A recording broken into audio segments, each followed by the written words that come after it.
Magandang araw, Pilipinas. Sana natuto na at mulat na ang sambayanan sa katotohanan. Kung hindi pa, sana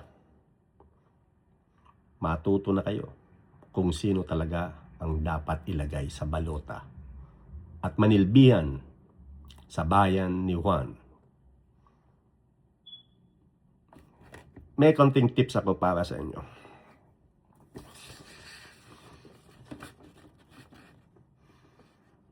Mga apelyido na dapat iwasan, X yan, X, iwasan sa balota.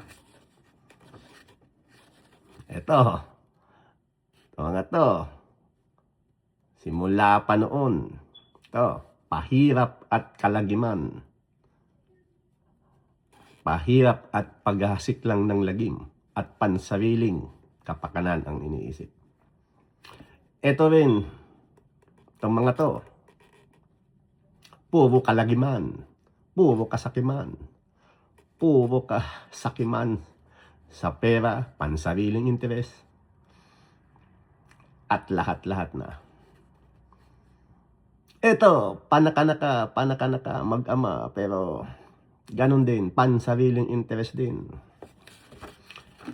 Ito, akala mo santo, akala mo banal, kung umasta, akala mo Diyos, akala mo alagad ng Diyos, makasarili. Ito, ewan ko kung ano to, parang puppet lang to ng kung sino-sino. To, wala, makasarili din yan.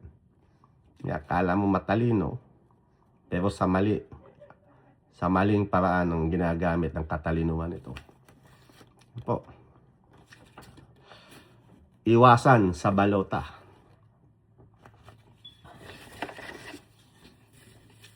Sa kabilang banda, ito naman po ang mga apelyido na dapat ilagay sa balota.